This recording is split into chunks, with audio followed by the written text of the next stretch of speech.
فرماتے ہیں ان کا فرمان ہے وہ فرماتے ہیں دو چیزیں ہیں اور دو مقام ہیں، اور دو مقام پہ فرمان ایک جیسے لیکن تھوڑا سا فرق ہے۔ ایک جگہ پہ کائنات کے امیر فرماتے ہیں اگر تمہارے ساتھ کوئی ظلم کے ساتھ پیش آئے یا تمہارے اوپر کوئی ظلم کرے تو اس ظلم کا جواب ظلم سے نہ دینا۔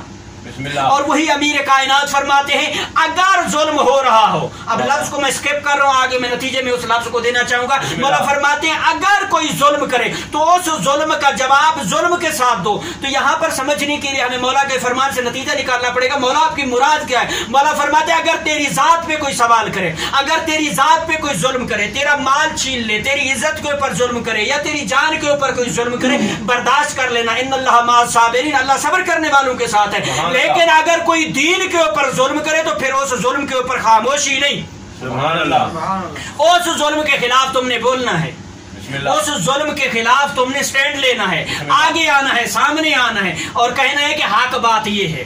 اگر تم جانتے ہو، لیکن کب جانو گے؟ جب جاننے والوں کے ساتھ رابطہ ہوگا، سبحان اللہ، جب جاننے والوں کے ساتھ متمسک ہوگے، جب جاننے والوں کے ساتھ ہمارا کوئی کنیکشن ہوگا، تب ہمیں جاننے کی ہمارے پاس صلاحیت بھی ہوگی، طاقت بھی ہوگی اور جرأت بھی ہوگی۔ لیکن یہ کب حاصل ہوگی؟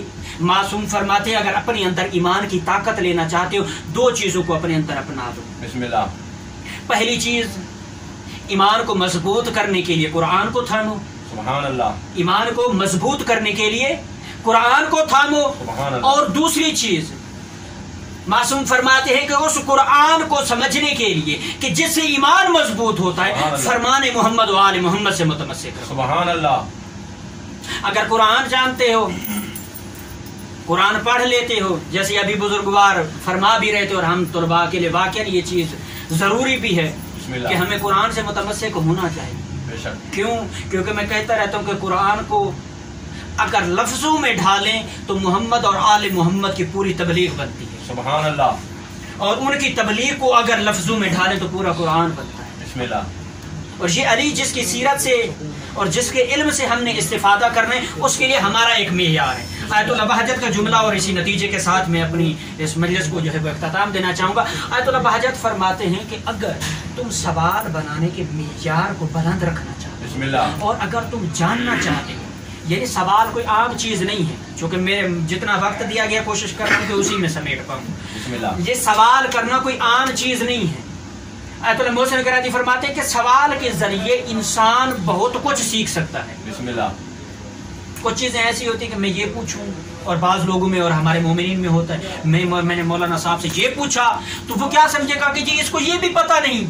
بسم اللہ، تو آگا فرماتے ہیں تم ساری زندگی جاہل رہو گے جب تک کہ سوال نہیں کرو گے۔ یعنی سوال کرنے کی اہمیت ہے، سوال کریں گے تو سیکھیں گے۔ بے شک، توجہ ہے جناب؟ صلوات پڑھیں پر محمد و اہل بیت۔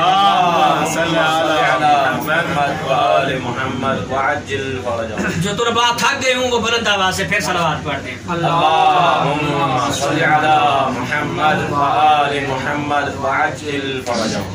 تو آپ محسن قرائتی فرماتے ہیں کہ سوال کرو، سوال سے سیکھو گے، بسم اللہ، سوال سے جانو گے، اور اللہ بھی کہہ رہے ہیں کہ بس تم سوال کرو۔ لیکن سوال کرنے کی اہلیت کیا ہے؟ آقا فرماتے ہیں کہ پہلے اپنے اندر سوال، اپنے آپ سے سوال کرو، دیکھو اور اپنے آپ سے پوچھو کیا پوچھیں، کیا سوال کریں اپنے آپ سے۔ آقا فرماتے ہیں اپنے نفس کے اندر دیکھو کون سی چیزوں کی کمی ہے تمہارے اندر، اپنے ساتھ محاسبہ کرو ایک دفعہ، پھر اس کے بعد اللہ سے نجوا کرو، سبحان اللہ، اللہ سے سرگوشی کرو، تنہائی میں جا کر مصلی عبادت میں بیٹھ کر اللہ سے سرگوشی کرو، اس سے گفتگو کرو، اس سے کلام کرو۔ لیکن وہ کلام کرنے کی اہلیت کب آئے گی؟ بسم اللہ، جب میں کلام کرنے کی کوشش کروں گا۔ بے شک، لیکن یہ ہے کہ میں اگر اپنے ذہن میں یہ رکھ لوں کہ اللہ مجھ سے کلام کرے گا، میں کچھ خدا، ایسا نہیں ہے۔ اللہ کہتے ہیں کہ میں منتظر رہتا ہوں۔ اے بندہ جب صبح کا سورج طلوع ہوتا ہے، حدیث قدسی میں مالک فرماتا ہے جیسے ہی صبح کا سورج طلوع ہوتا ہے اور اس وقت سے لے کر جب تو نیند میں جانے لگتا ہے اس وقت تک میں منتظر رہتا ہوں۔ اے میرا بندہ کوئی ایسا لمحہ آئے گا جب تو مجھے کہے گا یا رب، سبحان اللہ،